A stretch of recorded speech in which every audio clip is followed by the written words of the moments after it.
ध्रुव का यक्षों के साथ युद्ध। श्री मैत्रेय जी कहते हैं, विदुर जी, ध्रुव ने प्रजापति शिशुमार की पुत्री भ्रमी के साथ विवाह किया। उससे उनके कल्प और वत्सर नाम के 2 पुत्र हुए।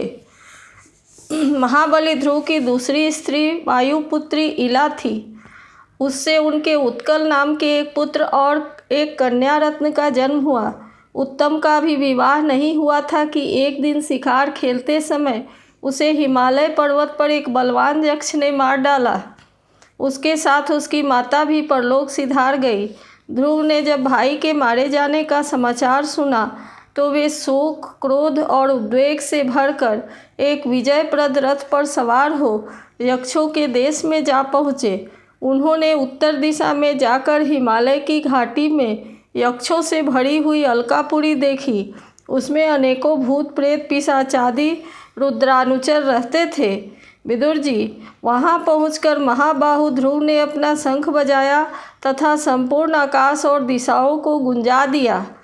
उस शंख ध्वनि से यक्ष पत्नियाँ बहुत ही डर गई। उनकी आंखें भय से कातर हो उठी।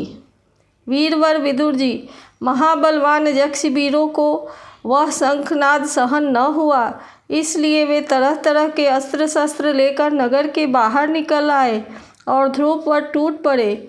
महारथी ध्रुव प्रचंड धनुर्धर थे। उन्होंने एक ही साथ उनमें से प्रत्येक को 3-3 बाण मारे। उन सभी ने अपने अपने मस्तकों में 3-3 बाण लगे देखे। तब उन्हें यह विश्वास हो गया कि हमारी हार अवश्य होगी।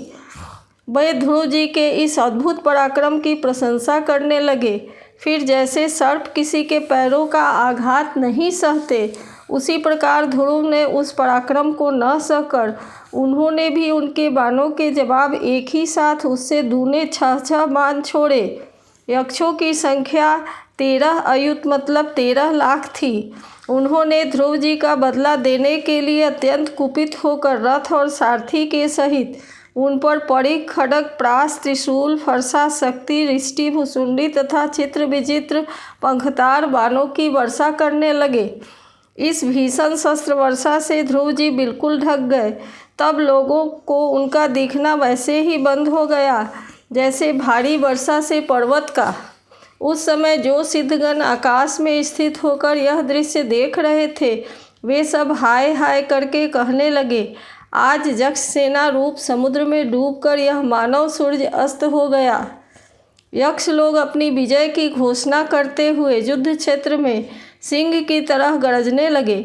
इसी बीच ध्रुव जी का रथ एकाएक वैसे ही प्रकट हो गया जैसे कोहरे में से सूर्य भगवान निकल आते हैं। ध्रुव जी ने अपने दिव्य धनुष की टंकार करके शत्रुओं के दिल दहला दिए और फिर प्रचंड बाणों की वर्षा करके उनके अस्त्र शस्त्रों को इस प्रकार छिन्न भिन्न कर दिया जैसे आंधी बादलों को तितर बितर कर देती है। उनके धनुष से छूटे हुए तीखे तीर यक्ष राक्षसों के कवचों को भेद कर इस प्रकार उनके शरीरों में घुस गए जैसे इंद्र के छोड़े हुए वज्र पर्वतों में प्रवेश कर गए हों। विदुर जी, महाराज ध्रुव के बाणों से कटे हुए यक्षों के सुंदर कुंडल मंडित मस्तकों से, सुनहरी ताल वृक्ष के समान जांघों से, वलय विभूषित बाहुओं से, हार भुजबंध मुकुट और बहुमूल्य पगड़ियों से पटी हुई वह वीरों का मन को लुभाने वाली समर भूमि बड़ी शोभा पा रही थी। जो यक्ष किसी प्रकार जीवित बचे, वे क्षत्रिय प्रवर ध्रुव जी के बाणों से प्रायः अंग अंग छिन्न भिन्न हो जाने के कारण युद्ध क्रीड़ा में सिंह से परास्त हुए गजराज के समान मैदान छोड़कर भाग गए। नरश्रेष्ठ ध्रुव जी ने देखा कि उस विस्तृत रणभूमि में अब एक भी शत्रु अस्त्र शस्त्र लिए उनके सामने नहीं है, तो उनकी इच्छा अलकापुरी देखने की हुई, किंतु वे पुरी के भीतर नहीं गए। ये मायावी क्या करना चाहते हैं, इस बात का मनुष्य को पता ही नहीं लग सकता। सारथी से इस प्रकार वचन कहकर वे उस विचित्र रथ में बैठे रहे तथा शत्रु के नवीन आक्रमण की आशंका से सावधान हो गए। इतने में ही उन्होंने समुद्र की गर्जना के समान आंधी का भीषण शब्द सुनाई दिया तथा दिशाओं में उठती हुई धूल भी दिखाई दी। एक क्षण में ही सारा आकाश मेघमाला से घिर गया। सब ओर भयंकर गड़गड़ाहट के साथ बिजली चमकने लगी। निष्पाप विदुर जी, उन बादलों से खून, कफ, पीप, विष्ठा, मूत्र एवं चर्बी की वर्षा होने लगी और ध्रुव जी के आगे आकाश से बहुत से धड़ गिरने लगे। फिर आकाश में एक पर्वत दिखाई दिया और सभी दिशाओं में पत्थरों की वर्षा के साथ गदा पड़ी, तलवार और मुसल गिरने लगे। उन्होंने देखा कि बहुत से सर्प वज्र की तरह फुफकार मारते रोषपूर्ण नेत्रों से आग की चिंगारियां उगलते आ रहे हैं। झुंड के झुंड मतवाले हाथी, सिंह और बाघ भी दौड़े चले आ रहे हैं। प्रलय काल के समान भयंकर समुद्र अपनी उत्ताल तरंगों से पृथ्वी को सब ओर से डुबाता हुआ बड़ी भीषण गर्जना के साथ उनकी ओर बढ़ रहा है।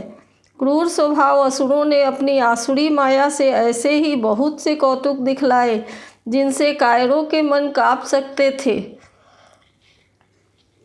ध्रुव जी पर असुरों ने अपनी दुस्तर माया फैलाई है। यह सुनकर वहाँ के मुनियों ने आकर उनके लिए मंगल कामना की। मुनियों ने कहा, उत्तानपाद नंदन ध्रुव, शरणागत भय भंजन सांग पानी भगवान नारायण तुम्हारे शत्रुओं का संहार करे। भगवान का नाम तो ऐसा ही है जिसके सुनने और कीर्तन करने मात्र से मनुष्य दुस्तर मृत्यु के मुख से अनायास ही बच जाता है। इति श्रीमद्भागवत महापुराणे पारमहंस्या संहितायां चतुर्थ स्कंदे 10वां अध्याय।